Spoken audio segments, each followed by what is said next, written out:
Okay, with me right now is the beautiful wife of Jovi, and her name is Marisa. Yeah. Okay. Marisa,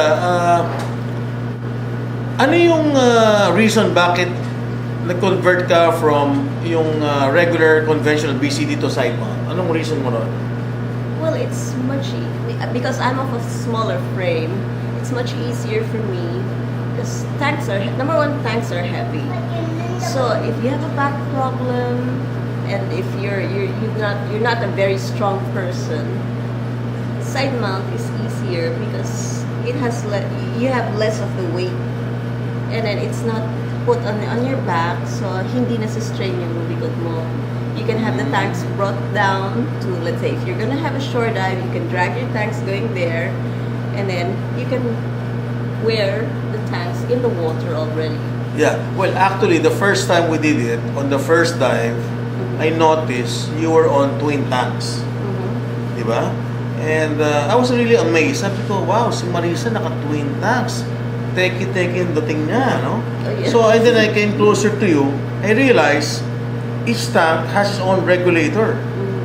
Tama ba yun? Yes, it has. So, yung isang tangke mo, dalawa ang reg niya. May primary at saka second stage, or isang primary lang? How did you do it? How did you mount it? Kasi for every tank, you have a primary, and then a second stage, and you have your SPG. Right. So, every tank yun. Each tank has that set.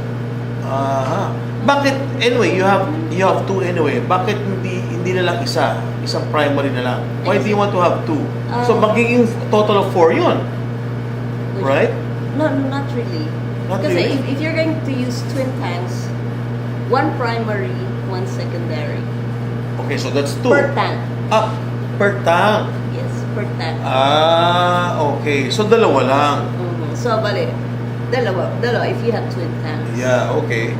Well, anyway, because meron kang tinatawag na first stage, you can still mount a secondary, di ba? Another secondary. Another secondary. Parang octopus. Parang octopus. Yes. In your case, isa na lang.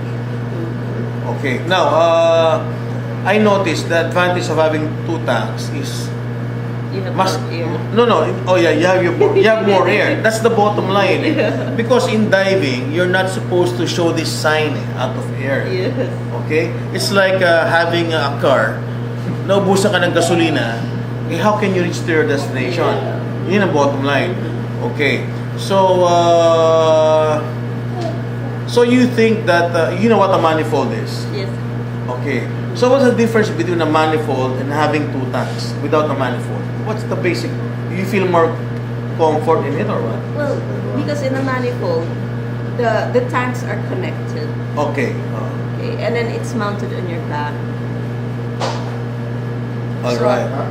This is in that kind of setup, it is heavier because you bring it as a whole unit. Like just when you bring it like that, it's really heavy. But this one, you just bring it individual. It's like bringing one tank only, and then pwede mong isa-isahin kumbaga. You can do it one at a time. But with a manifold, you have to bring 2 tanks at a time. Well, another thing also with the manifold is you know how to open and close it.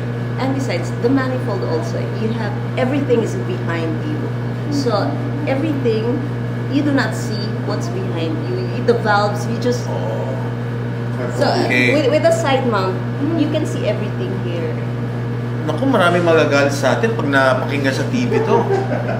Oo, because they're gonna lose their business because no, but you're actually right, ha? Mahirap yung manifold because kinakapa mo sa likod eh. Right? Ito, nasa harapan mo eh. So you can actually see whether you're opening it the right way or the wrong way. And it's easy to open the valves because nandito lang eh. Right. It's right under your arm. It's easy to open the valves. That it's easy to see what in differential what the problem is if you're having problems. You know, I've done so much video of you, with these twin tanks and single tank. Bottom line is, where do you feel more comfortable, single or double? Well, I think I prefer the double tanks. Oh, kasi you're more streamlined. Yeah. And besides, you feel more confident because you have more air, and then you can stay down longer. Right.